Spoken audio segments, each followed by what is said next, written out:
Buongiorno, benvenuti al nostro Focus TG. Siamo anche oggi in diretta, in onda, fino alle 13:30 per informarvi di quello che sta succedendo in Veneto. Notizia di oggi è che i dati riguardanti l'emergenza coronavirus continuano a crescere, poi li vediamo assieme dopo la pagina della cronaca, perché è importante vedere che direzione sta prendendo questa drammatica fase della pandemia. I dati crescono, anche la pressione sulla sanità sta crescendo. Stiamo cercando di metterci in contatto con l'assessore Lanzarin per avere un quadro della situazione, perché è stato superato comunque il tetto delle 50 terapie intensive impegnate con persone positive al Covid, quindi è un limite che la Regione si era posta per cominciare a pensare diversamente. Sono sempre di più i casi, quindi la faccenda potrebbe tornare a farsi seria. Naturalmente di tutto quello che riguarda il Covid parliamo fra un po', adesso invece parliamo di cronaca, perché c'è tanta cronaca oggi in Veneto, ma prima di andare a quella odierna per capire poi di cosa parleremo fra poco, andiamo a rivedere che cos'era successo ieri, ovvero lo schianto costato la vita a 4 persone. Ieri avevamo fatto un collegamento con le nostre colleghe a Quarto d'Altino per vedere il luogo dello scontro, poi nel corso della giornata sono emersi altri particolari. La nostra redazione della provincia di Treviso si è occupata di raccogliere informazioni, dati, foto e frammenti di vita vissuta delle persone coinvolte in questo tragico schianto, e cominciamo appunto col vedere che cos'è successo. 4 morti, altre 4 vite spezzate sulle strade del Veneto. Lo schianto terribile questa notte, poco prima dell'1, in questo tratto rettilineo della statale triestina a Porte Grandi, a 500 metri dallo svincolo per Quarto d'Altino. Lo scontro frontale ha coinvolto 2 auto, delle quali ora rimane solo un ammasso di lamiere accartocciate. Una Toyota Yaris condotta da Yotika Piaser, 29 anni, di origine indiana, residente a Mestre, ed una Ford Focus, a bordo della quale viaggiava in direzione Jesolo un'intera famiglia di origine romena residente nella cittadina balneare. L'impatto è stato devastante. La Focus è finita nel fossato adiacente alla carreggiata e sul colpo hanno perso la vita tutti e 3 gli occupanti: il papà Francisco Ciobanu, 45 anni, la mamma Tatiana Celina, 40 anni, e la figlia Diana Francesca, 21 anni. Nulla da fare anche per la giovane alla guida della Yaris. Yotika Piaser è morta sul colpo. La sua auto, rimasta sulla carreggiata, è stata poi urtata da una terza vettura, nel frattempo sopraggiunta, con a bordo una coppia, lui 65enne trevigiano, lei 62enne veneziana. Entrambi, sotto shock, sono stati trasportati all'ospedale di Mestre, per loro fortunatamente solo lievi ferite. Sul luogo della tragedia sono intervenuti i sanitari del 118, i vigili del fuoco con 3 squadre e i carabinieri di Sandona di Piave, che ora conducono le indagini per accertare la dinamica esatta dell'incidente. Da una prima ricostruzione pare che sia stata la vettura della 29enne mestrina ad invadere la corsia opposta, centrando l'auto della famiglia romena. La strada è rimasta chiusa fino alle 4 del mattino. Una tragedia, l'ennesima, che insanguina le strade del Veneto. È un'autentica tragedia per il numero di morti e per quello che è accaduto, per le dinamiche. In generale ogni incidente è una storia a sé, per cui noi non possiamo entrare nel merito del singolo incidente. Posso dire semplicemente in generale che non sono le strade insicure, ma l'uomo che le rende insicure. E ripeto, non mi riferisco a quello che è accaduto nelle ultime ore. E questo vuol dire che bisogna fare attenzione. E a Jesolo è rimasto l'altro figlio della coppia di questa famiglia, distrutta nell'incidente avvenuto a Quarto d'Altino. Siamo andati a intervistarlo, ci ha detto bisogna essere forti. Sentite il resto dell'intervista. Della famiglia Ciobanu, in questa villetta azzurra a 2 passi dalla spiaggia di Jesolo, è rimasto solo Emilian, 19 anni. Nel terribile incidente della scorsa notte ha perso mamma, papà e sorella. Ha visto l'ultima volta i suoi genitori ieri sera, prima che uscissero per andare a prendere la figlia. C'erano i miei genitori che dovevano andare a prenderla. Quando al ritorno hanno avuto l'incidente. E dove erano andati a prenderla? A Mestre, alla stazione dei treni, perché mia sorella era andata in Toscana a trovare dei parenti. Quando è tornata non è più tornata. La famiglia Ciobanu, di origine romena, era in Italia da molto tempo, perfettamente integrata, si era trasferita a Jesolo un anno fa. Io sono dalla terza elementare qua e sto ancora facendo la scuola superiore a Mestre. Mia madre lavorava a Venezia al campo, faceva le pulizie, mio padre ora no perché ha avuto l'incidente al lavoro e aveva la mano messa abbastanza male, era in disoccupazione. Emilian è appena rientrato a casa dall'ospedale dove ha consentito alla donazione degli organi dei suoi familiari. Mio padre aveva già deciso da tempo per donare, invece mia madre e mia sorella non erano decise e io so che loro volevano fare del bene agli altri, quindi la donazione di organi ci stava. Il dolore è immenso, eppure Emilian dimostra una forza d'animo incredibile. La vita non sarà mai più quella di prima. Adesso è rimasto solo, ma cerca di guardare avanti mettendo in pratica quello che i genitori gli hanno insegnato. Io ora devo vedere come andare un po' avanti perché abbiamo la casa da pagare, le bollette e tutto il resto. Io non lavoravo, ho lavorato solo l'estate, non che sia un granché. Io ora proverò, vedo dopo, con il tempo, quando riuscirò a mandare i loro corpi in Romania dove volevano essere sepolti, trovarmi un lavoro fisso e andare anche a scuola. Se no devo trovarmi... Oggi è più difficile trovare un lavoro senza il diploma delle superiori, quindi con quello riuscirei a trovare un lavoro facile. Ed in questo dramma Emilian è solo e da solo cerca di farsi forza. Bisogna essere forti nella vita, se no si va giù e si fanno solo cavolate. Poi il pensiero va a mamma, papà e alla sorella Diana. Mi ricorderò come l'ultima volta che li ho visti sorridendo.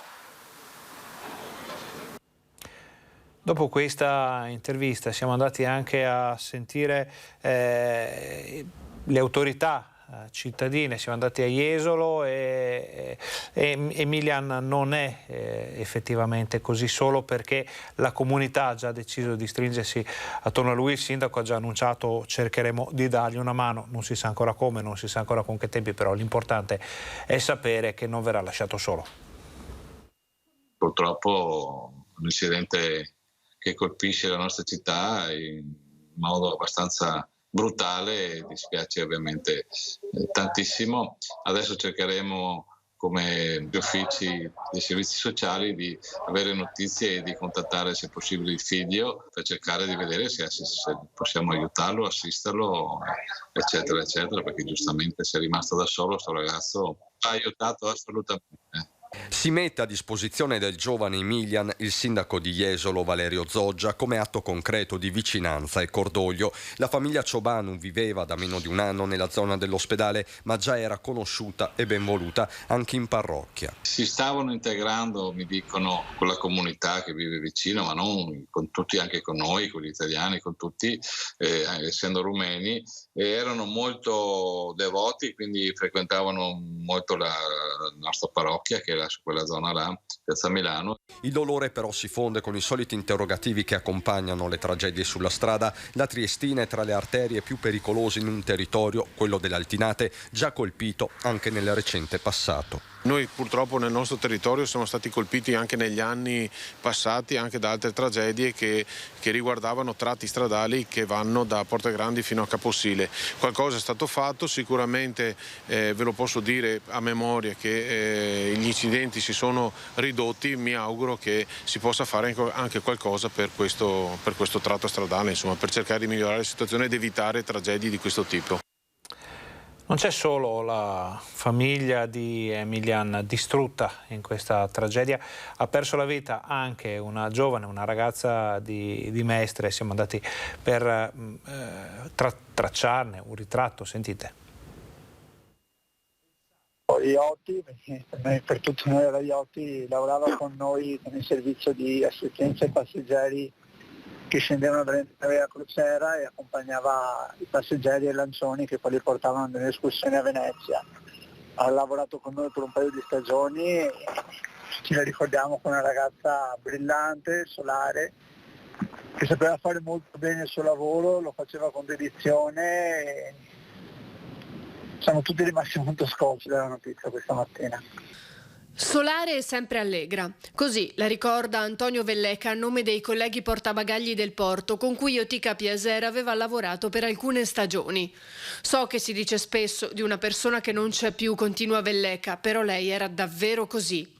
Di origine indiana, figlia del noto dentista Fabio Piaser, nel cui studio, oggi chiuso per lutto, lavorava come segretaria da un po' di tempo, Iotica, 29 anni compiuti il 2 settembre scorso, viveva a Chirignago. Domenica aveva trascorso la serata in un locale di San Donà, ma a casa non è mai rientrata. Iotica si è diplomata al liceo Stefanini di Mestre e poi ha conseguito la laurea in scienze politiche, relazioni internazionali e diritti umani.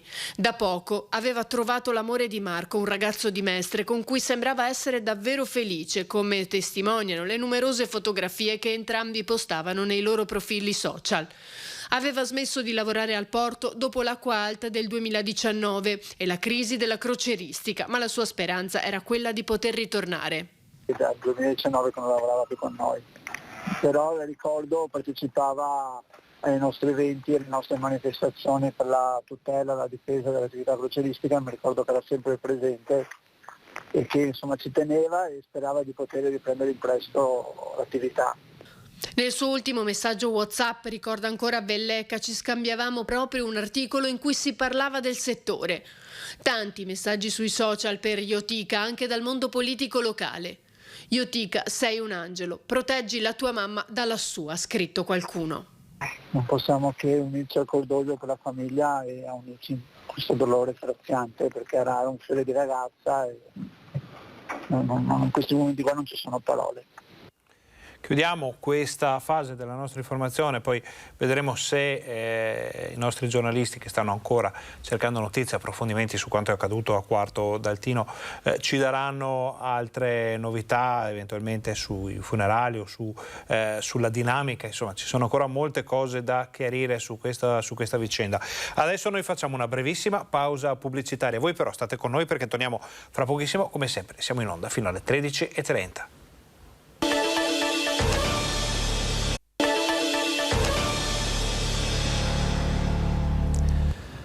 Buongiorno, bentornati al nostro Focus TG, siamo in diretta anche oggi in onda per informarvi di quello che sta succedendo in Veneto. In Veneto c'è parecchia cronaca di cui parlare. Andiamo fra Treviso e il Golfo di Trieste, perché è di un morto e di un disperso il tragico bilancio dell'incidente avvenuto nel pomeriggio di ieri nel Golfo di Trieste, dove un'imbarcazione con 2 persone è affondata. Si tratta di padre e figlio trevigiani originari di Tarzo e residenti a Conegliano. Vediamo il servizio già.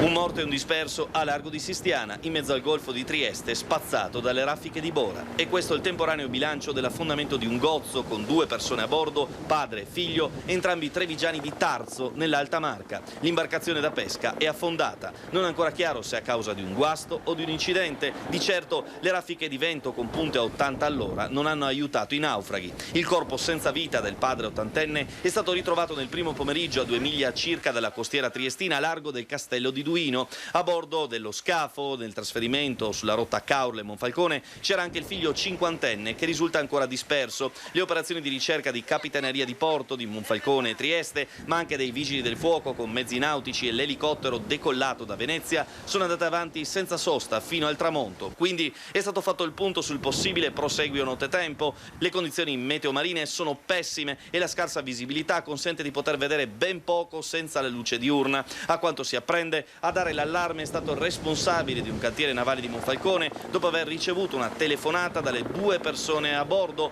L'SOS con cui si riferiva delle emergenze in corso e che l'imbarcazione stava affondando. Allora, adesso andiamo a vedere anche le altre notizie dal territorio, poi vediamo, dovrebbero arrivare anche delle immagini da parte dei Vigili del Fuoco, perché ieri sera i Vigili del Fuoco sono intervenuti in via Comisana, a Grumono delle Abbadesse, per un incendio divampato nel retrobottega di un negozio di caccia e pesca. Nessuna persona fortunatamente è rimasta ferita. I pompieri hanno spento con la schiuma le fiamme che hanno interessato 2 stanze, tra cui un magazzino. Poi vedremo durante il collegamento con la nostra redazione Berica anche qualche immagine di questa vicenda. Invece queste dovremmo già avere le immagini, anzi ve le facciamo vedere, perché proprio ieri sera a Vicenza, le vediamo con la regia di Fabio Verin, che un'automobile è piombata sulla rastrelliera delle biciclette davanti alla chiesa di Aracelli a Vicenza. L'auto ha completamente distrutto la rastrelliera. Sono ignoti al momento i motivi, le cause di questo incredibile incidente. Fortunatamente nessuno era in quel momento vicino alle biciclette, nessuno stava pedalando, nessuno stava raccogliendo le proprie due ruote, e quindi l'auto ha fatto solo molti danni, rimanendo anche visibilmente danneggiata. Nello schianto cercheremo di capire poi, sempre con la nostra redazione vicentina, che cosa può essere successo. Restiamo a Vicenza però adesso, perché è stato inaugurato, e questa è comunque una notizia che riguarda la cronaca, il distaccamento della polizia locale in Campomarzo, sede, sappiamo ormai da tanto tempo, dello spaccio, di una serie di situazioni borderline, a volte al di qua, a volte spesso al di là del limite della legalità. Vediamo. Ed eccolo il tanto atteso taglio del nastro del nuovo distaccamento di polizia locale in Campomarzo, un presidio fisso contro lo spaccio di droga direttamente nel luogo dove quotidianamente le forze dell'ordine combattono la guerra contro criminalità e degrado derivati dal commercio illegale e consumo di sostanze stupefacenti. 147 a centrale, cambio da presidio di Campomarzo. È stata una precisa volontà dell'amministrazione comunale riconvertire l'ex biglietteria di AIM davanti alla stazione per offrire ai cittadini un servizio di sicurezza in prossimità. Non è la soluzione a tutti i mali, bisogna lavorare anche in termini di prevenzione. Questo ci aiuterà a fare anche prevenzione, soprattutto su temi caldi come lo spaccio, il consumo di droga, che sono situazioni che portano anche degrado. Quindi una forza importante viene impressa sull'azione appunto antidegrado. Una struttura di 100 metri quadri circondata da un parcheggio da dove quotidianamente partiranno le pattuglie antidegrado verso le aree calde dello spaccio. Questa è l'entrata nel nuovo distaccamento di Campomarzo della Polizia Locale di Vicenza. Questa è la squadra che lavorerà all'interno, le scrivanie dove ci sono le telecamere, le postazioni di lavoro. Quindi c'è un sistema di videosorveglianza che è collegato anche al comando centrale, la cella di contenimento per i soggetti che verranno fermati e identificati. Quindi c'è proprio anche una cella? Sì, questa cella è a norma. È un presidio di sicurezza, un posto operativo, non è un ufficio aperto al pubblico. Dentro ci lavorano la polizia locale con i NOS, in particolare legati alla videosorveglianza, pattuglie antidegrado, pronto intervento, eccetera. Quindi è un modo per far vedere la vicinanza in una zona difficile della polizia locale, delle forze dell'ordine ai cittadini. Quindi diventa un punto di riferimento fondamentale in un progetto che avevo proposto 10 anni fa e che solo da sindaco sono riuscito a realizzare. Sentiamo quindi le voci delle autorità presenti ieri durante l'apertura di questo presidio di sicurezza in un luogo che ha tanto bisogno di sicurezza. Volevo complimentarmi con Nicolò Clerio, consigliere Fratelli d'Italia, per quello che è stato fatto qui oggi. Vicenza non ha bisogno di lavoro, Vicenza è la patria delle opportunità, Vicenza deve essere sicura e questa di oggi è la miglior risposta per Vicenza e per tutti i vicentini. Complimenti Nicolò. Un ottimo traguardo, quello che abbiamo portato a casa l'amministrazione comunale e tutti i cittadini, quindi sarà un punto d'appoggio per tutte le pattuglie ma anche per le altre forze di polizia che potranno contare su un supporto veramente pratico di 7-8 uomini che graviteranno qua tutto il giorno. Beh, il punto di forza è perché essenzialmente mettiamo a disposizione della cittadinanza operatori di polizia locale proprio in un punto diciamo caldo della città, che è la zona di Campomarzo, il cosiddetto quadrilatero, che dovrà appunto monitorare appunto tutti quei fenomeni di microcriminalità che appunto afferiscono a questa area molto importante per la città. L'obiettivo che mi aspetto è quello della prevenzione, perché poi alla fine quando si arriva già alla repressione diciamo che è una mezza sconfitta, nel senso che sì, magari arrestiamo le persone che hanno commesso dei reati, però il reato è già stato commesso. La prevenzione invece è molto più importante perché elimina, come voglio dire, la commissione di eventuali reati. È un tassello significativo, è è un tassello che ci porta sempre di più alla realizzazione di quel famoso hashtag riprendiamoci Campomarzo. E in effetti la sensazione è che in queste dinamiche che si stanno sviluppando adesso da un certo tempo dei risultati siano stati conseguiti. Questo è un passaggio importante da un punto di vista sia dell'operatività concreta sia dal punto di vista del gioco di squadra con le altre strutture che realizzano attività di pubblica sicurezza a livello primario e quindi le forze di polizia dello Stato. Allora, abbiamo visto pochi minuti fa il servizio della nostra redazione di Trieste sulla tragedia avvenuta nel Golfo, appunto, della città adriatica. Un morto e un disperso, il bilancio di questa tragedia del mare. Per noi c'è Anna De Roberto a Conegliano per raccogliere tutte le informazioni possibili sulla famiglia, su quanto è accaduto. Anna, buongiorno. Noi abbiamo la pubblicità che incombe, però darei ai nostri telespettatori intanto le prime importantissime notizie che avete raccolto.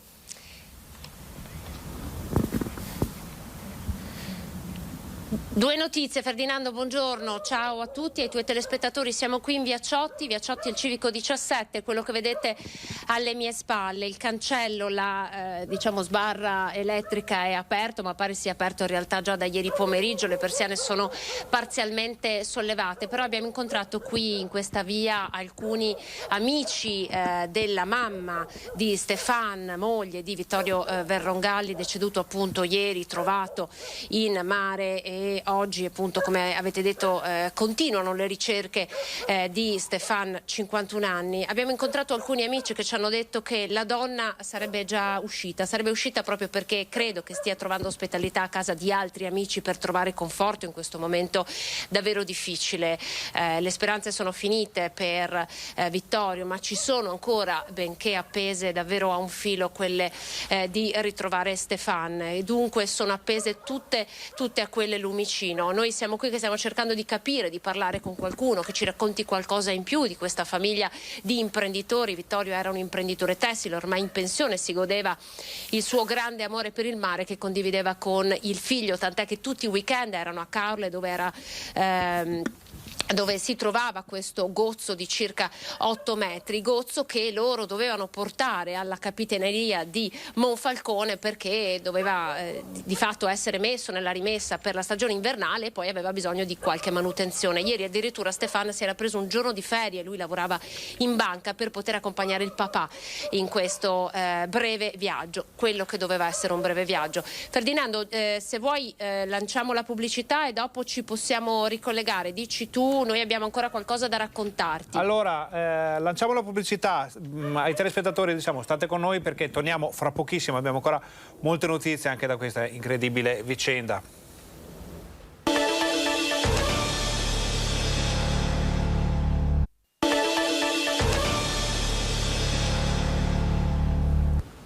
Buongiorno, bentornati al Focus TG, siamo in diretta anche oggi in onda per informarvi di quello che sta succedendo in Veneto. Torniamo dopo la pubblicità davanti alla casa in cui viveva l'uomo che ha perso la vita nel naufragio, nella distruzione del gozzo che stava trasportando assieme al figlio da Caorle a Monfalcone. Per noi c'è Anna De Roberto sul posto che ci ha un po' informato delle ultime novità, ma abbiamo ancora altre notizie da dare. Anna.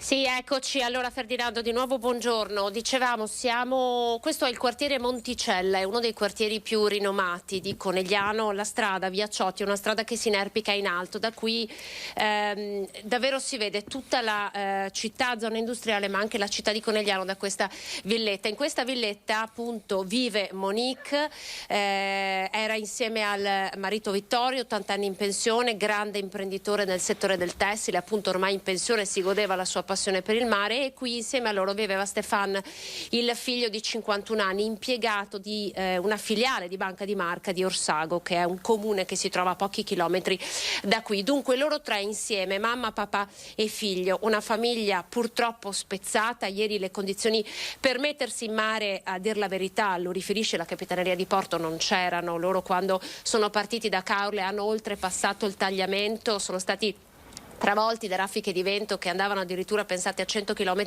all'ora. Il Gozzo, un barchino che ha una barca a motore per pescare di 8 metri, evidentemente non ha retto a raffiche di vento così violente e i 2 sono stati travolti.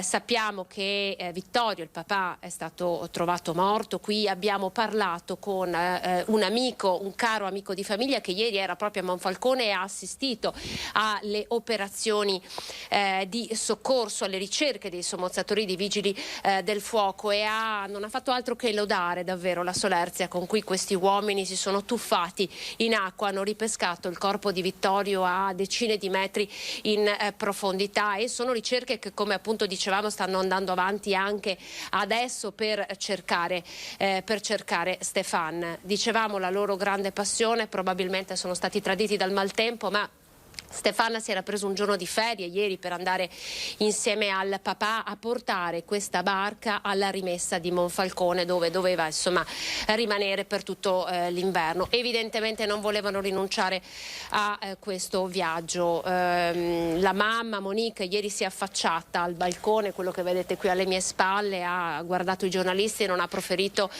parola. Noi proviamo a restare qui un altro po' per vedere se riusciamo a parlare con lei, e ovviamente vi aggiorneremo, Ferdinando, se vi dovessero essere delle novità in merito alle ricerche di Stéphane. Noi ringraziamo Anna De Roberto per questo importante collegamento. Naturalmente, se ci saranno novità ci risentiremo, le daremo in diretta ai nostri telespettatori. Buon lavoro.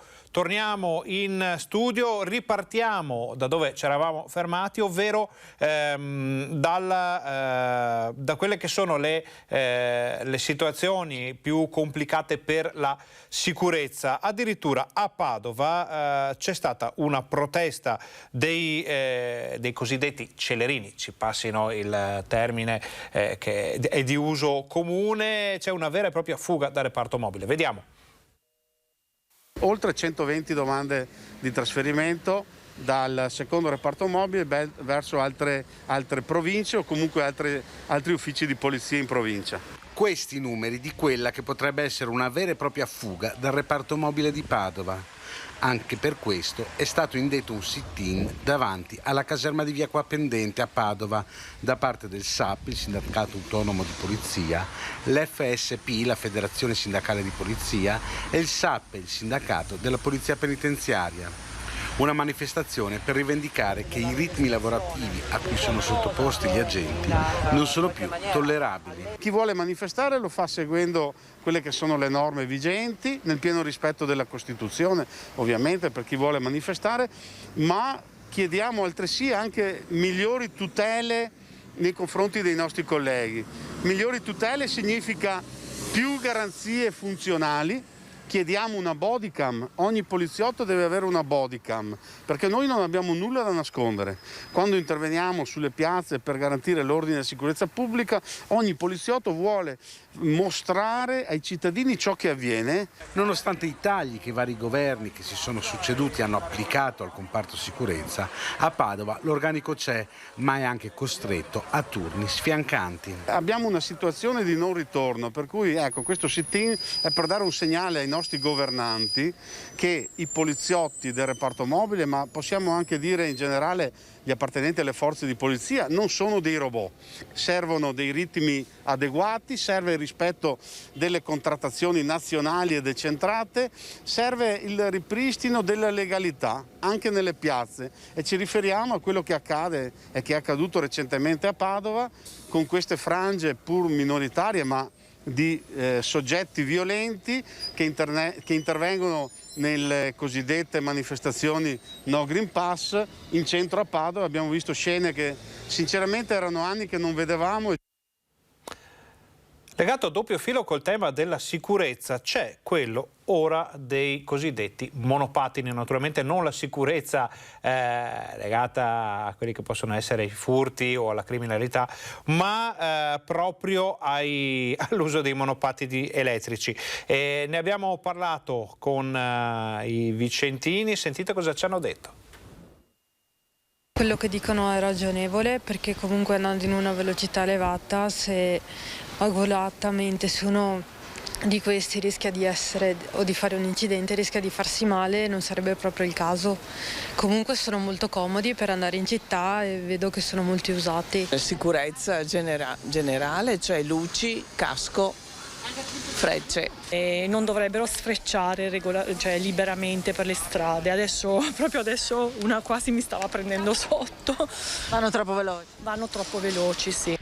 Vicentini favorevoli alla tutela della sicurezza e stretta sui monopattini elettrici sia. È arrivata stando al decreto infrastrutture appena approvato. Dopo una serie di incidenti si passa alla riduzione della velocità da 25 km/h a quella di 20, all'obbligo a partire da luglio 2022 di avere frecce e freni, al casco obbligatorio solo per i minorenni. Intanto l'obbligo del casco e anche quasi una targa, perché tante volte in città mi superano o in periferia superano le automobili come velocità e quindi li trovo pericolosi.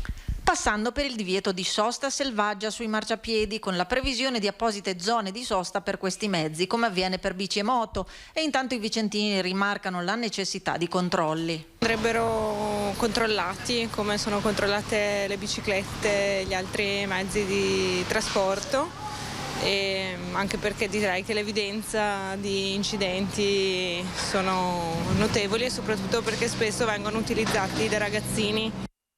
Da Vicenza a Vicenza, ma da un servizio al live cosiddetto, perché abbiamo Luisa Bertini che con Christian Racayende ci aspettano in centro per aggiornarci. Anzi no, scusate, Luisa Bertini abbiamo sbagliato noi qui. Luisa Bertini è a Padova, quindi da Vicenza a Padova. Luisa, siamo abituati a vederti nell'area iberica, oggi invece sei da tutt'altra parte. Raccontaci. Abbiamo riconosciuto Padova, che effettivamente quello non è uno sfondo decisamente vicentino. Raccontaci cosa succede invece.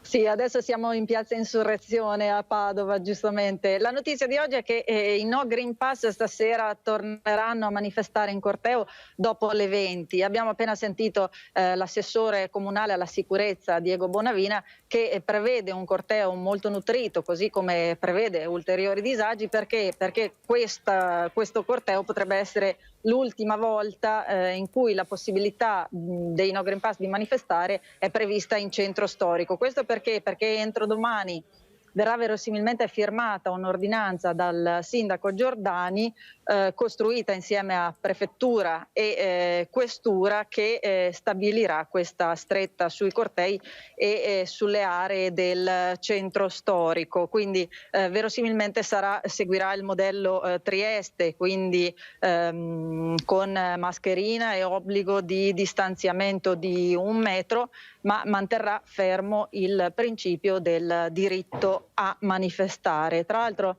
l'assessore Bonavina, che come ti dicevo l'abbiamo appena sentito, metteva in rilievo che le linee guida dovrebbero essere gestite, dovrebbero arrivare da Roma, perché in realtà gli strumenti in mano ai sindaci sono esigui di fronte a questo fenomeno, diciamo, nelle città. Quindi l'ordinanza di fatto non potrà negare i cortei, ma potrà delocalizzarli eventualmente e manterrà in virtù, diciamo, del principio cardine che è quello della tutela alla salute. Tra l'altro Giordani ha sottolineato anche la rilevanza dei contagi da Covid. Leggo testualmente una nota, dice: nelle ultime 3 settimane nella provincia di Padova le persone positive al Covid sono aumentate del 60% e quelle ricoverate in ospedale sono cresciute del 66%, quindi il dovere da primo cittadino, il dovere da sindaco è quello di pensare alla tutela della salute. Quindi in questo senso punteranno, diciamo, le misure restrittive previste per domani, in cui si riunirà il COSP con il prefetto Raffaele Grassi e il questore Antonio Sbordone. Tra l'altro il sindaco ha continuato nella nota dicendo: a chi si appella all'articolo 21 della Costituzione io rispondo con l'articolo 32, quello che tutela il diritto alla salute. Luisa, allora intanto abbiamo capito che a Padova la situazione è un po' complicata sia dal punto di vista dei contagi, poi sappiamo che la provincia di Padova ha anche dei cluster, ha anche delle situazioni un po' complesse per quanto riguarda per esempio case di riposo e altre vicende simili. Fra un po' vediamo con i nostri telespettatori anche i dati del Covid, perché le terapie intensive cominciano a essere più della media degli ultimi giorni, e magari vediamo anche quelle padovane. Detto questo, prima di lasciarti andare, abbiamo cronaca già dalla città? Cronaca al momento no. Allora Luisa, intanto grazie per questo collegamento, ringraziamo te e Cristian Roccaiende per averci informato di quello che succede a Padova. Naturalmente se ci sono altre novità non esitate a contattarci, le daremo in diretta ai nostri telespettatori. Grazie a voi. Allora, torniamo in studio, visto che siamo a Padova, prima di andare in pubblicità, vediamo un servizio già fatto dalla nostra redazione padovana che ci parla del cosiddetto ecosistema urbano con quello che è il giudizio di Legambiente sul capoluogo. Padova fotografata da Legambiente. Nella classifica del Sole 24 Ore risale rispetto al precedente rapporto di 3 posizioni per il 2020, attestandosi al 36esimo posto in classifica rispetto al 2019 in cui era 39esima. Ma restano il consumo di suolo e la qualità dell'aria le criticità maggiori tra i 18 indicatori ambientali forniti da comuni, Istat, Ispra e ACI. Peggiorano ozono e il PM10, i giorni di superamento del limite di legge giornaliero passano dai 66 del 2019 agli 82 del 2020. Migliore invece la raccolta differenziata, passa dal 56% al 57% sul totale dei rifiuti prodotti. Si riduce anche la produzione di rifiuto pro capite. A livello veneto, meglio di Padova risultano Belluno ottava, Treviso nona, Venezia 28esima. Dietro la città del Santo troviamo Vicenza, Verona e Rovigo. Ora facciamo una brevissima pausa pubblicitaria, state con noi perché torniamo davvero fra pochissimo. Sono arrivati i dati dell'emergenza coronavirus, li vediamo fra qualche minuto.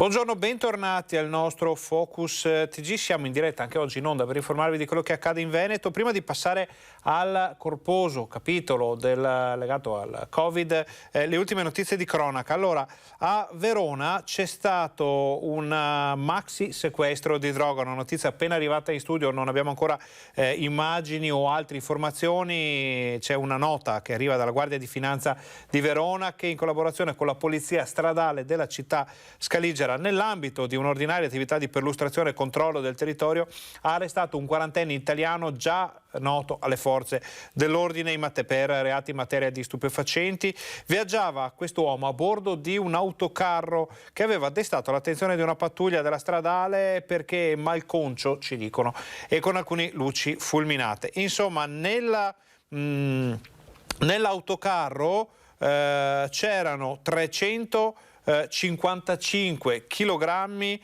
di cocaina purissima, 300 panetti sottoposti immediatamente all'esame speditivo del narcotest e pare, secondo le prime informazioni, secondo i primi conti fatti dalla Finanza, che questi panetti avrebbero potuto fruttare sul mercato dello spaccio addirittura 35 milioni di euro. Dato il quantitativo, non si esclude che la droga fosse destinata a un mercato più ampio rispetto a quello scaligero. Naturalmente ci sono tutte le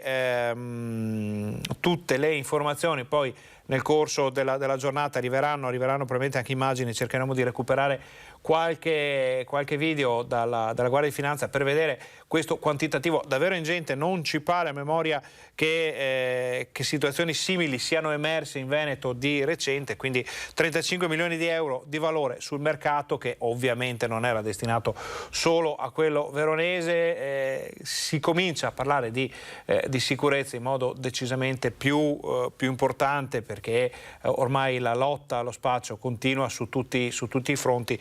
Poi se ovviamente le forze dell'ordine riescono anche a mettere le mani su quantitativi come questo, ovviamente tutto di guadagnato. Adesso chiedo alla regia se ci sono arrivate le immagini delle ricerche riprese del disperso per quanto concerne la barca affondata nel Golfo di Trieste. Allora, ci dicono dalla nostra redazione triestina che sono riprese appunto questa mattina alle 6 le ricerche, come ci ha detto la nostra collega Anna De Roberto, ricerche dell'uomo di 52 anni disperso dopo l'incidente avvenuto mentre con il padre stava portando un gozzo a Monfalcone.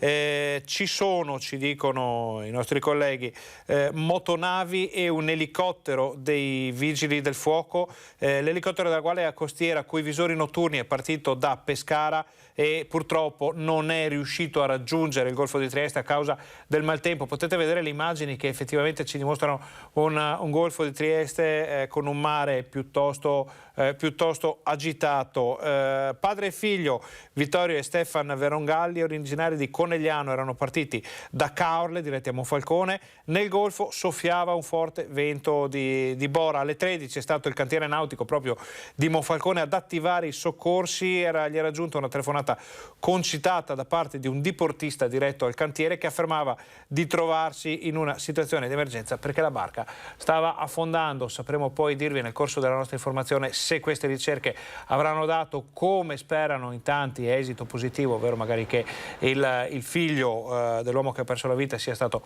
trovato con il giubbotto, con magari un mezzo di salvataggio. In questo momento però non sappiamo niente, se non che sono in corso le ricerche. Allora, adesso andiamo, il servizio sul bilancio dell'Ottobre Rosa lo vediamo poi, vediamo il servizio su quello che ha detto Luca Zaia nell'ultima intervista che gli abbiamo fatto noi del gruppo Media Nord-Est per parlare proprio della situazione del Covid, delle terapie monoclonali.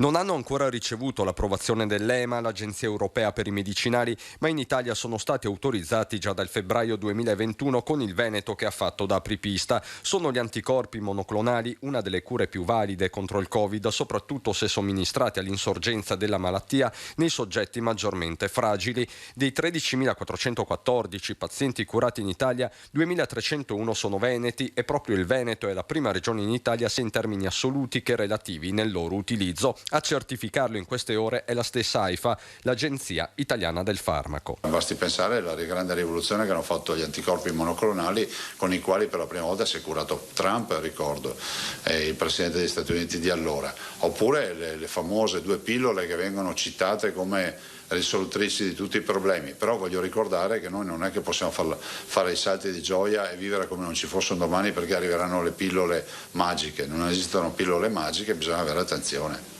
Un conto quindi è il fronte della cura, un altro quello del vaccino, la risposta al momento più valida, soprattutto in termini di limitazione del contagio e prevenzione degli effetti più severi. Dico che la vaccinazione sta rispondendo bene, anche perché quell'84,6% di veneti che ha intrapreso il percorso di vaccinazione è quella percentuale di veneti che ci permette di essere liberi e di non avere gli ospedali pieni, perché davanti al virus senza il vaccino avremo già gli ospedali collassati. Anche per questo il Veneto resta bianco, colore che dipenderà ancora una volta dagli atteggiamenti individuali e collettivi. Non siamo da zona gialla. Per il momento non ci sono restrizioni, per il momento non possiamo dire che gli ospedali sono strapieni, però è pur vero che il virus c'è, quindi è innegabile che siamo in pandemia, è innegabile che c'è il pericolo, bisogna avere un minimo di attenzione che ti porti a dire che quando sei in condizioni di assembramento in mezzo alla gente, che tu sia al chiuso in una fiera o all'aperto in una piazza, devi metterti la mascherina. Padova è la provincia con il maggior numero di contagi in Veneto. Abbiamo saputo dalla nostra redazione che ce ne sono stati, questo è un dato di ieri sera, 500 in 2 giorni. Si parla di un effetto Halloween. Vediamo perché. 492 contagi tra sabato e domenica, una settimana di distanza dal lungo ponte dei Santi e dalle feste di Halloween. Numeri a cui anche la provincia di Padova non era più abituata e che confermano come la quarta ondata della pandemia stia entrando nel vivo. Fa il punto della situazione l'ULSS 6 Euganea con il direttore generale Paolo Fortuna, che invita a rispettare le regole del distanziamento e della corretta igiene e che commenta come questi contagi non siano pochi. Non sono assolutamente pochi. Abbiamo una incidenza oggi, parlo di Euganea, di circa, passatemi il termine circa perché in evoluzione, di 120 positivi ogni 100.000 abitanti.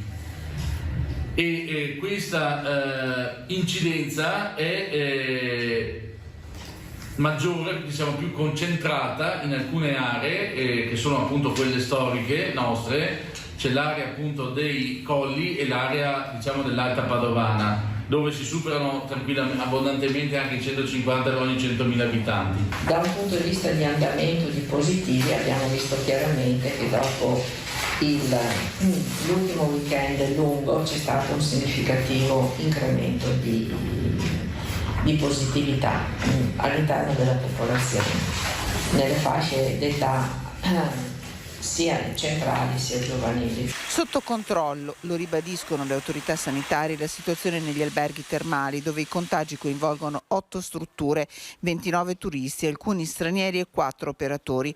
Contagi scoperti grazie al controllo del Green Pass necessario per accedere alle cure termali. Sul fronte scuola sono 45 le classi in quarantena con 2 cluster a Teolo e al Bignasego, 64 quelle dove è in corso il monitoraggio. Anche qui si registra un aumento. Sotto controllo anche una comunità terapeutica di Monselice dove sono risultati positivi 14 ospiti, 4 operatori e un religioso. Allora vediamolo questo effetto Halloween con i dati che ci arrivano dall'azienda Zero della Regione del Veneto. Sono arrivati poco fa in redazione, li vediamo assieme a voi per la prima volta. Vediamo che sono 883 le nuove positività riscontrate con i tamponi nella giornata di ieri, è il numero più alto degli ultimi giorni, dell'ultima settimana.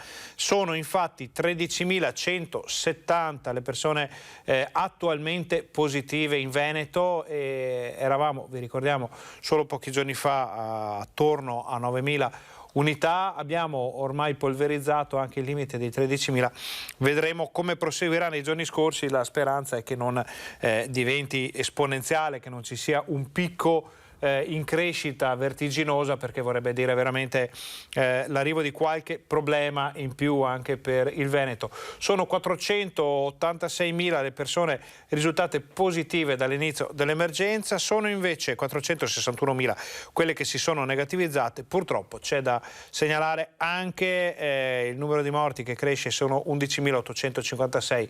Vedrete fra poco, quando arriveremo in fondo alla tabella, che il numero è decisamente cresciuto nella giornata di ieri. Cresce anche il numero delle terapie intensive, basti guardare Padova, dove ci sono 23 pazienti ricoverati in area non critica e 23 positivi in area non critica e addirittura 23 positivi in terapia intensiva. Scendiamo nel resto della tabella, vedete che ormai quasi tutti gli ospedali del Veneto hanno dei ricoverati sia in area non critica che in terapia intensiva, e questi sono invece i dati complessivi. 261 ricoverati in area non critica, di cui 218 positivi e 43 che si sono negativizzati, 58 le persone ricoverate in terapia intensiva, di cui 52 ancora positive, 6 che si sono negativizzate. Sono 270 addirittura le persone positive ricoverate fra l'area non critica e la terapia intensiva. Addirittura non è in senso messo a confronto con quello che è successo nelle fasi più critiche del Covid, ma rispetto a quello a cui eravamo abituati nelle ultime settimane è un dato decisamente alto. Siamo ovviamente sopra 300 unità ricoverate in tutte le strutture del Veneto. C'è un bilancio positivo di 4 unità per quanto riguarda l'area non critica, c'è un bilancio positivo addirittura di 6 unità per quanto concerne la terapia intensiva. Il dato che però più spaventa in questi giorni è che ci sono stati 7 morti. 7 morti non li si vedeva da parecchio tempo, e cercheremo nel corso della giornata di raggiungere o Luca Zaia o l'assessore Lanzarin per farci dire qualcosa, perché naturalmente viene da pensare che queste cifre mettano la Regione in condizione di fare delle scelte dal punto di vista ospedaliero. Allora, di tabella in tabella vediamo quella dei vaccini, perché sono 14.000 le dosi somministrate nella giornata di ieri. Questo sarebbe un gran bel numero che ci riporta ai dati di qualche settimana fa, solo che sono solo 1.138 le prime dosi, ormai sono 1 migliaio al giorno, poco più, nel fine settimana addirittura si parla di numeri a 3 cifre, quindi è decisamente calato il numero delle prime dosi. Ormai chi voleva e poteva essere raggiunto è stato raggiunto, tutti gli altri vuol dire che non possono per motivi medici o sanitari oppure che non vogliono avvicinarsi alla vaccinazione. I cicli completati nella giornata di ieri sono stati 4.800, invece vediamo che ormai gli addizionali booster e le terze dosi sono più delle prime e delle seconde messe assieme. Il Veneto ha somministrato il 91% delle dosi a disposizione. Vediamo quali sono le percentuali: 76% ha almeno una dose, 74%, poi in realtà il numero è più alto ma lo vediamo fra poco, della popolazione totale al ciclo completo, 76,4% quelli che hanno o una dose o la prenotazione, e siamo già al 3,2% della popolazione che ha la terza dose. Vediamo qui le classi di età e il totale: sono l'84,6% dei veneti che hanno almeno una dose, l'82,2% dei veneti over 12 hanno perché quello di prima è popolazione residente, il dato che abbiamo appena visto, questo invece è sugli over 12, quelli che possono essere sottoposti al vaccino sono l'82,2%, 84,7% quelli che hanno almeno una dose e i prenotati. Si parla sempre più spesso dell'allargamento del vaccino ai più giovani, ovviamente pare che non si possa fare con l'obbligatorietà, perché servirebbe una legge ad hoc, però è plausibile pensare a un avvio di una campagna vaccinale anti-Covid dedicata ai bambini compresi fra i 5 e 11 anni. Queste sono le percentuali per quanto riguarda disabili e vulnerabili, e questo invece è il grafico delle inoculazioni settimanali a partire dall'inizio di questa campagna vaccinale, ovvero subito dopo il Natale dello scorso anno. Vedete che siamo decisamente in calo, siamo fra le 70 e le 80.000 unità settimanali. Questi erano i dati della vaccinazione che, sommati a quelli dell'emergenza, quelli dei contagi, ci danno un po' il quadro di quello che sta accadendo in Veneto. Quello che sta accadendo in Veneto lo vediamo dopo la pubblicità, perché facciamo un breve break, state con noi, torniamo fra pochissimo, ricordate siamo in onda fino alle 13:30.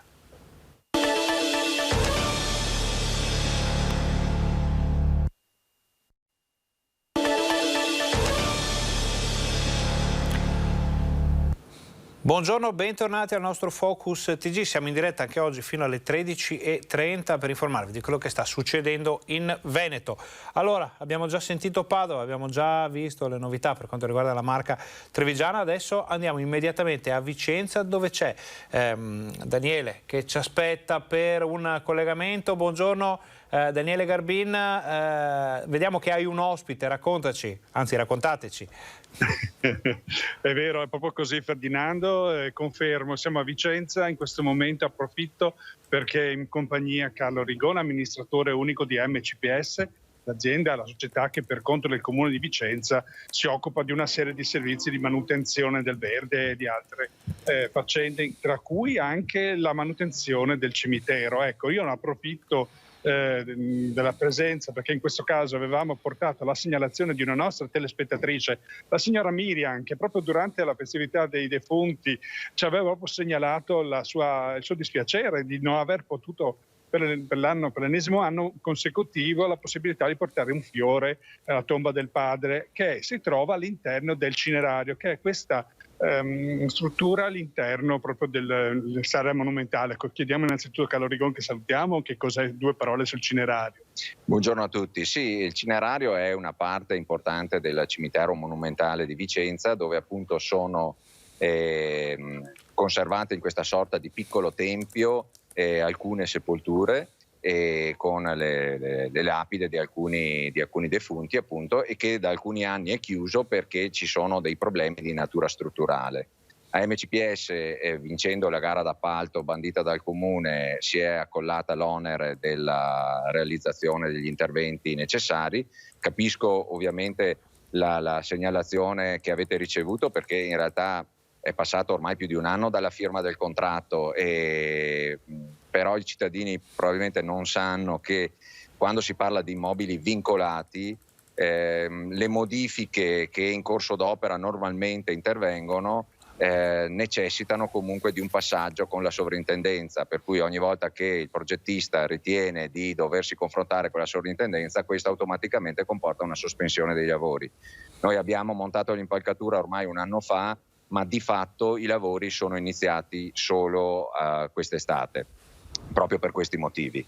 In questi giorni stiamo affrontando la fase più delicata, cioè stiamo per smontare la copertura esistente e riposizionare la nuova copertura. Superato questo scoglio, poi la strada sarà in discesa. Ecco, approfittiamo proprio per portare la domanda di Miria: quando sarà possibile per la signora e chi come lei, ai propri defunti, portare proprio questo a visitare i propri cari?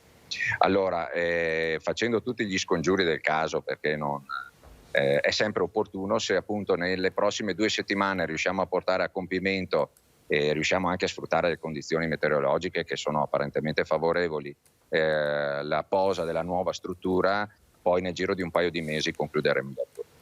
Benissimo Ferdinando, questo era anche un motivo per condividerlo con tutti il prima possibile. Il servizio andrà in onda stasera, però visto che eravamo qua proprio in presa diretta abbiamo proprio ritenuto importante. Fatto bene nel frattempo. Noi, Daniele, abbiamo mandato un'immagine del cinerario, un'immagine di repertorio, giusto per far capire ai nostri telespettatori, soprattutto quelli vicentini, di cosa stiamo parlando. Quindi diamo appuntamento ovviamente a tutti al TG Vicenza di questa sera. Prima di lasciarti andare, perché sappiamo che è una giornata un po' complicata oggi nell'area berica, intanto ringraziamo anche il tuo ospite. Ci sono novità per quanto concerne la cronaca già da Vicenza?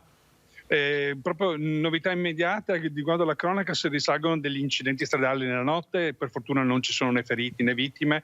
È stato clamoroso, insomma, la possibilità che un'auto entrasse nella chiesa dell'Araceli, ecco, questo è l'ultimo in ordine di tempo. Poi il principio di incendio durante la notte a Sossano, nella chiesa invece in questo caso della comunità di Sossano, per fortuna fermati in tempo dai pompieri, ecco. Questi a grandi linee i fatti di cronaca fino a questo momento. Oggi è anche una giornata importante per l'aumento di contagi da Covid. Siamo usciti dall'ospedale, abbiamo chiesto alla dottoressa Bonavina un commento di questo aumento anche nel Vicentino del Covid. Abbiamo già la dichiarazione della Bonavina, sappiamo che cosa ha detto, Daniele?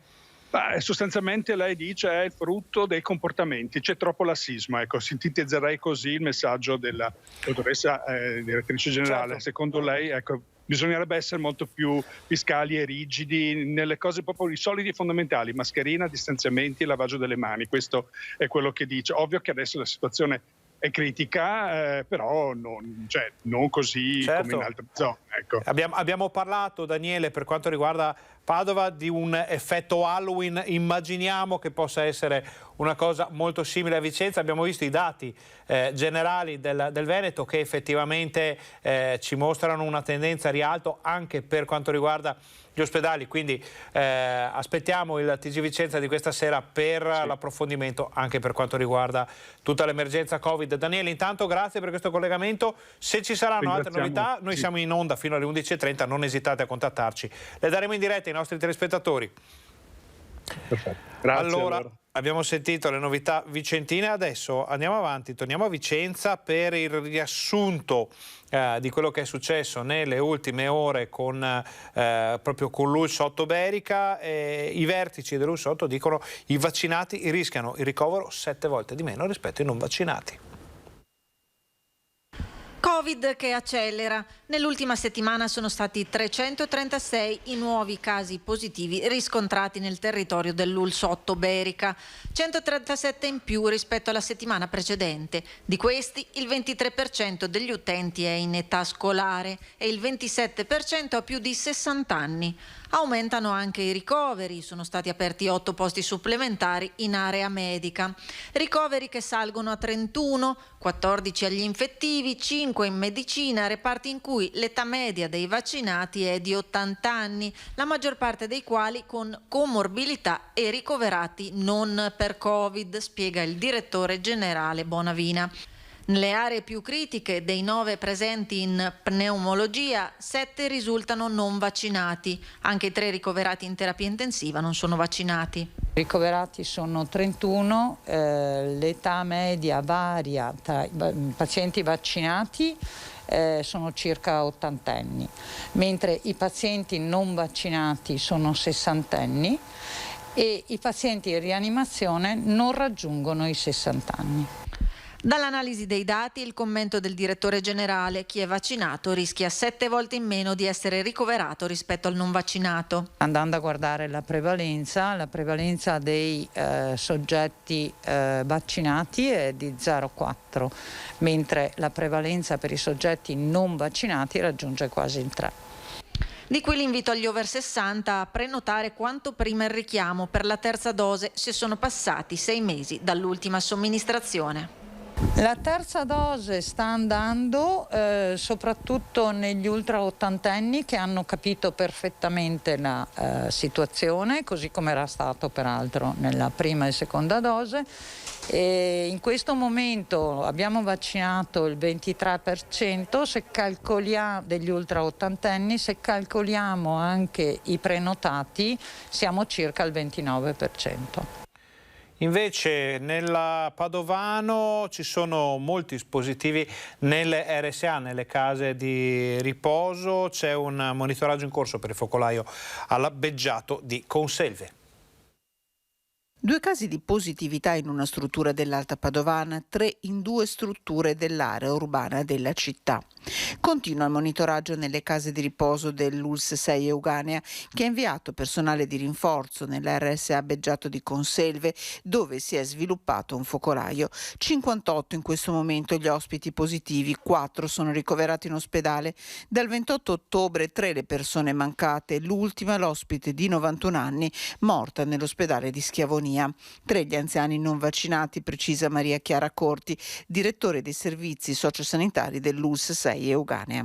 Tutti i soggetti erano stati vaccinati con la seconda dose, una delle 2 dosi, 91 di questi aveva ricevuto la terza dose il 20 di ottobre, che come abbiamo capito probabilmente l'infezione era già entrata prima dell'inoculo della terza dose. Il monitoraggio continua ogni 4 giorni con tamponi molecolari ripetuti a ospiti e operatori. Tra questi sono 31 i positivi, 20 dei quali avevano già ricevuto la terza dose. Numeri in aumento anche negli ospedali, con 31 pazienti ricoverati, 10 in terapia intensiva, 21 nei reparti ordinari. A Schiavonia chiuso per precauzioni il reparto di medicina. Si sono realizzate 4 positività molto vicine nel reparto di medicina, per cui precauzionalmente, di cui il primo non vaccinato, per cui precauzionalmente oggi stiamo controllando tutti i degenti e tutto il personale attraverso tamponi molecolari ravvicinati. Da giovedì, per far fronte alla recrudescenza della pandemia, sarà riaperto l'ospedale di comunità di Conselve. Non solo case di riposo, ma anche scuole. Ci sono alcune situazioni che vanno tenute sotto controllo. Una di queste è a Cartigliano, nel Bassanese, dove è scoppiato un cluster in una struttura per bambini, una scuola materna, in un asilo. Ci sono almeno 10 bambini positivi con 2 insegnanti. 10 bambini, 2 insegnanti, entrambe non vaccinate, positivi al Covid nella scuola materna di Cartigliano. La notizia del cluster cartiglianese si è diffusa sabato e ha messo in allarme la comunità e le famiglie, già scosse dal focolaio che si era diffuso nella casa di riposo del paese. Le buone notizie sono che tutti i positivi, bambini e insegnanti, risultano asintomatici. Adesso lo screening è stato esteso a tutti i 60 ospiti della materna, compresi gli altri insegnanti, e i primi risultati sono incoraggianti. Abbiamo 10 bambini positivi, tutti della stessa classe, 2 insegnanti altrettanto positive, una di una classe e una di un'altra. Abbiamo sottoposto a tampone molecolare tutte le altre insegnanti. Ho appena saputo che sono 6, tutte e 6 negative al tampone molecolare, altre 3 hanno fatto il tampone antigenico rapido, altrettanto negative. Per quanto riguarda i bambini, facevano oggi il tampone molecolare, abbiamo messo tra oggi e domani, quindi avremo il risultato di tutti i bambini. Attualmente l'istituto è chiuso e rimarrà tale per almeno una settimana. L'isolamento per i casi positivi è di 10 giorni nel caso di soggetti non vaccinati, di almeno una settimana con un tampone in uscita negativo se soggetti vaccinati con doppia dose. Lo stesso vale per i soggetti in quarantena. L'amministrazione comunale si è già attivata per fornire il supporto necessario. L'amministrazione comunale sta monitorando la situazione perché non dimentichiamoci che la scuola materna di Cartigliano è una fondazione che fa capo alla parrocchia di Cartigliano. Noi ci stiamo attivando con i nostri mezzi a monitorare il tutto e riuscire a superare dopo la casa di riposo anche questo brutto momento. Restiamo in zona, vediamo come viene ampliata nell'area dell'ULSS 7 Pedemontana la campagna vaccinale. Dopo un inizio incerto sono partite in maniera decisamente positiva le prenotazioni per le terze dosi del vaccino anti-Covid e l'ULSS 7 ha esteso anche la rosa di categorie che potranno accedervi. Intanto agli ultra ottantenni è stato inviato a casa l'invito per il richiamo, mentre potranno prenotarsi anche i soggetti fragili di età superiore ai 18 anni e chi ha ricevuto la dose unica di Janssen o uno dei vaccini non autorizzati da EMA. In questo caso, entro i 6 mesi dalla somministrazione, potranno ricevere una dose di richiamo. Superato questo tempo, dovranno percorrere l'intero ciclo vaccinale di tipo mRNA, Pfizer o Moderna quindi. Siamo passati da 200 prenotazioni al giorno a 700 prenotazioni al giorno e questo ci spinge quindi ad aprire ulteriori sedute di prenotazione per favorire proprio questo aumento dell'offerta, perché sicuramente vaccinare con la dose booster la popolazione più fragile è la chiave di volta per affrontare questa nuova ondata della pandemia. Intanto sono soprattutto gli ospedali che registrano l'efficacia del vaccino, considerando che nello stesso periodo del 2020 erano 157 ricoverati, oggi solo 27, di cui 4 in terapia intensiva, 3 a Bassano, 1 a Sant'Orso. L'80% dei pazienti ricoverati non è vaccinato, hanno precisato i dirigenti ULSS. A oggi sono 155 i sanitari sospesi nei 3 ospedali di Bassano, Asiago, Sant'Orso. 457 tra medici, infermieri, OS e farmacisti in tutto il territorio dell'ULSS 7 Pedemontana e il numero pare destinato a salire. A proposito di Covid, l'Ocse ci dice che l'aspettativa di vita in Italia è scesa di 1,2 anni proprio a causa del Covid durante la pandemia, da 83,6 anni nel 2019 a 82,4 nel 2020. Emerge dal rapporto dell'Ocse del 2021-2020, naturalmente il calo medio è di 6 mesi. Andiamo avanti con il Covid, vediamo quanti sanitari sono non vaccinati sono stati sospesi nell'ULSS 3. 896 sanitari non in regola con la vaccinazione obbligatoria. Sono i dati diffusi dall'ULSS 3 Serenissima. Si tratta soprattutto di infermieri e tecnici di laboratorio che operano nella sanità pubblica e privata convenzionata. Di questi 896, 290 sono dipendenti diretti dell'azienda. Stiamo a buon punto con questa iniziativa e direi che quasi 180 operatori sono stati messi a casa. Poi c'è il problema degli operatori che sono stati vaccinati con il primo ciclo e adesso noi dovremo vaccinare con la dose booster e anche questa lo stiamo facendo. Per 110 il provvedimento è in stato di valutazione da parte della Commissione. Per 27 donne in gravidanza o allattamento invece l'ULSS ha dato la possibilità di provvedere alla vaccinazione al momento del rientro in servizio.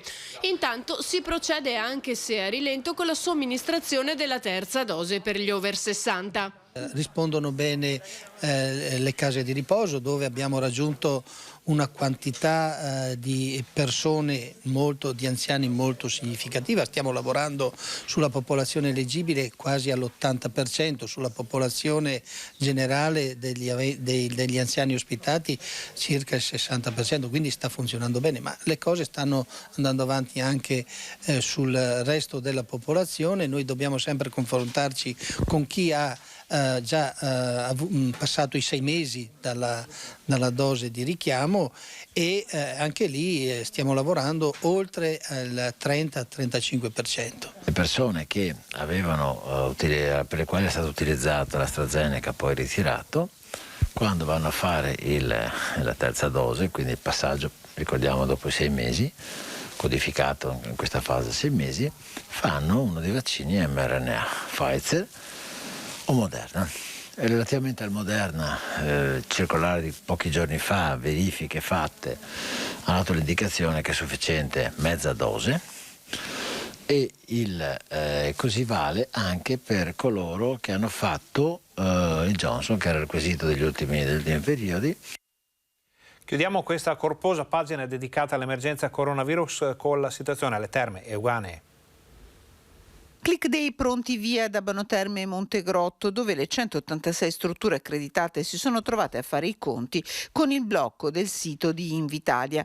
Nel frattempo anche il sindaco di Abano, Federico Barbierato, torna a ribadire: i nostri alberghi sono sicuri. I nostri hotel termali sono anche presidi medici, quindi hanno ognuno dei protocolli da 1 anno e mezzo molto rigidi, e sono quei protocolli che hanno permesso di scoprire qualche asintomatico che magari veniva dall'estero e che è stato scoperto grazie proprio al metodo di controllo capillare che c'è in ogni struttura. Bene il bonus terme, continua Barbierato, ottime le attese per il Natale. Moltissimi italiani privilegiano le nostre terme. Ad agosto abbiamo registrato più presenze che ad agosto 2019, quindi è stata una ripresa anche abbastanza significativa e veloce. Adesso col bonus terme credo che il tutto verrà consolidato e dovremo anche allungare la stagione, che è un'operazione a mio avviso molto interessante e che coinvolgerà tutte le nostre strutture. Fiato sospeso anche ad Abano e Montegrotto, dove si guarda con apprensione all'aumento dei contagi e alla possibile adozione di misure di contenimento del virus che potrebbero mettere un freno alla ripartenza. Passiamo allo sport, perché c'è un pezzetto di Veneto nella maratona di New York.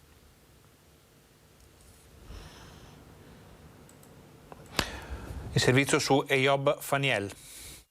24 anni dopo, il cielo di New York torna a tingersi dell'azzurro di casa nostra. Il pittore di quello che in molti definiscono un capolavoro è Eyob Faniel, 28 anni, di origine eritrea ma bassanese di adozione, che sale sul podio della maratona di New York 2021.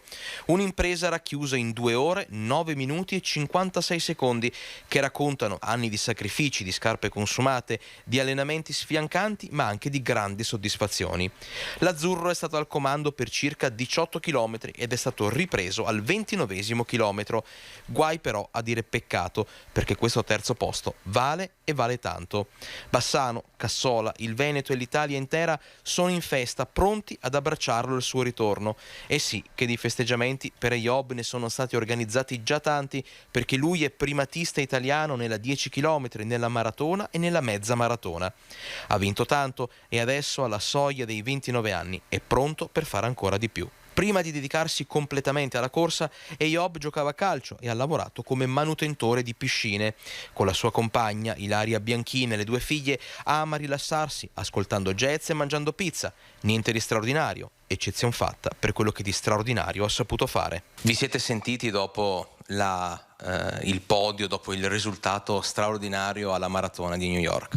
Ci siamo sentiti, è molto contento, è sorpreso che siamo tutti in festa qui, perché ha detto in realtà è solo un terzo posto, non ho vinto, però è un gran bel terzo posto. E adesso, quando rientrerà in Italia, festa grande? Festa grandissima, ho sentito Ilaria e la sua compagna, siamo tutti orgogliosi, siamo veramente tanto contenti, grande festa. Su questo importantissimo risultato ci ha detto 2 parole anche il presidente Luca Zaia. La storia di questo bassanese è unica, no? Un ragazzo che arriva dall'Eritrea, raggiunge il papà all'età di 12 anni, e lui è classe 1992, Eyob Faniel come si chiama, e il papà fra l'altro partigiano nella guerra di Eritrea, e da lì c'è un ricongiungimento familiare e fa assieme ai fratelli, se non ricordo male la storia, lavora, si dà da fare per, come ha detto, le piscine, e poi alla fine vince come campione, arriva terzo alla maratona di New York. Un ringraziamento, le mie congratulazioni a Eyob, ma soprattutto voglio ricordare che ancora una volta la dimostrazione della voglia di fare, che poi raggiunge l'obiettivo. Chiudiamo con la notizia dell'arrivo di una tappa trevigiana per quanto riguarda il Giro d'Italia. Di accendere i riflettori del Giro d'Italia sulla città di Treviso è qualcosa di davvero bello, che ci riempie di gioia, di orgoglio e di responsabilità, perché vogliamo che tutto vada nel migliore dei modi. Ci si attende un'edizione memorabile per il Veneto, per dirla con le parole del presidente Luca Zaia, per il Giro d'Italia 2022, che i sindaci, come tutti gli italiani, stanno scoprendo un po' alla volta. Ecco svelate le tappe che vedranno protagonisti i velocisti, e l'ultima riguarda proprio Treviso. La carovana rosa partirà dalla provincia di Trento, attraverserà alcuni dei punti più suggestivi delle colline del Prosecco per arrivare infine nel capoluogo della Marca. Sì, oggi c'è stata l'ufficialità di questa bellissima notizia, tra l'altro nell'anno che vede Treviso città europea dello sport. Il 26 maggio ci sarà la tappa Borgo Valsugana-Treviso, con l'arrivo in volata proprio nella nostra città. 146 chilometri che toccheranno Valdobbiadene, Pieve di Soligore, Frontolo, il Muro di Cadelpoggio, poi Susegana, quindi Spresiano, Villorba e Treviso. Una nuova opportunità sportiva ed economica per la provincia trevigiana. Ringrazio ovviamente la Regione Veneto, il Presidente Zaia, perché nelle tappe venete che porteranno alla conclusione del Giro a Verona c'è anche questo arrivo di tappa nella nostra città, e Treviso ha nel DNA il ciclismo, con dei personaggi straordinari come Fausto Pinarello, che sono poi l'anima di questo sport nella nostra città. Quindi adesso ci prepariamo, cominciano i sopralluoghi e tutti gli aspetti logistici per accogliere nel migliore dei modi questa straordinaria manifestazione, che chiamerà a raccolta tutti i trevigiani proprio per tifare i ciclisti che parteciperanno. Questa era l'ultima notizia del nostro Focus TG. Ringraziamo Fabio Verini e Alberto Piovesani in regia. Ringraziamo tutti i colleghi che ci hanno dato una mano indispensabile per portare nelle vostre case tutte le notizie del Veneto. Ringraziamo voi per essere stati con noi. Vi auguriamo un buon pomeriggio.